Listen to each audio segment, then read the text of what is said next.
नमस्कार, स्वागत है मेरे YouTube चैनल पे। तो पिछले लेक्चर में हम फ्रिक्शन के बारे में पढ़ रहे थे और अभी हम पढ़ेंगे फ्रिक्शन का प्रॉपर्टीज़। आखिर फ्रिक्शन का कितना प्रॉपर्टी होता है। तो सबसे पहले यदि कोई ऑब्जेक्ट मूव नहीं कर रहा है लेकिन उस पर कोई फोर्स काम कर रहा है F, तो फ्रिक्शन फोर्स जो है, फ्रिक्शनल फोर्स, वो जो फोर्स है उसके बराबर होगा Fs = F।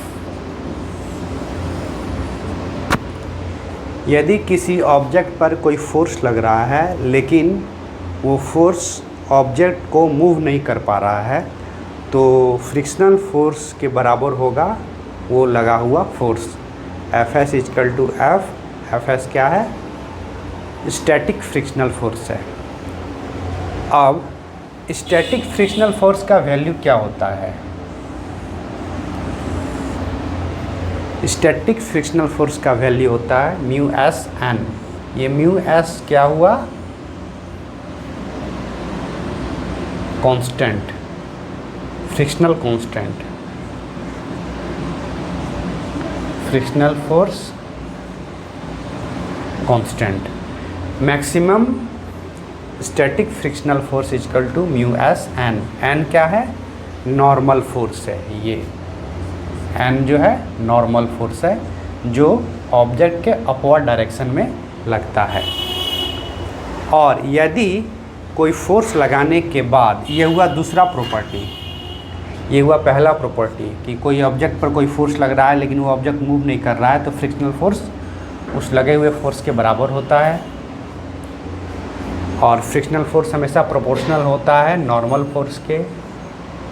μS हुआ फ्रिक्शनल फोर्स कांस्टेंट। और यदि फ्रिक्शनल फोर्स, यदि लगा हुआ फोर्स के कारण ये ऑब्जेक्ट मूव करने लगे भी वेलोसिटी से, तब फ्रिक्शनल फोर्स जो लगेगा उसको बोलते हैं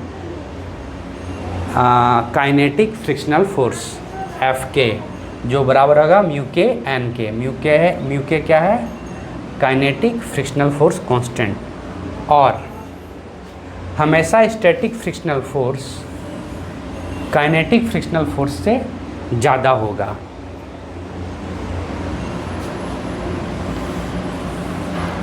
जैसे ही फोर्स लगाते चले जाएंगे तो स्टैटिक फ्रिक्शनल फोर्स बढ़ते चला जाएगा, लेकिन एक पॉइंट के बाद वो ऑब्जेक्ट मूव करने लगेगा फोर्स के लगने के कारण। तब क्या होगा? स्टैटिक फ्रिक्शनल फोर्स क्या हो जाएगा? काइनेटिक फ्रिक्शनल फोर्स में बदल जाएगा। ये Fk है, ये Fs है, ये हुआ Fs मैक्सिमम। तो स्टैटिक फ्रिक्शनल फोर्स हमेशा काइनेटिक फ्रिक्शनल फोर्स से बड़ा ही होता है।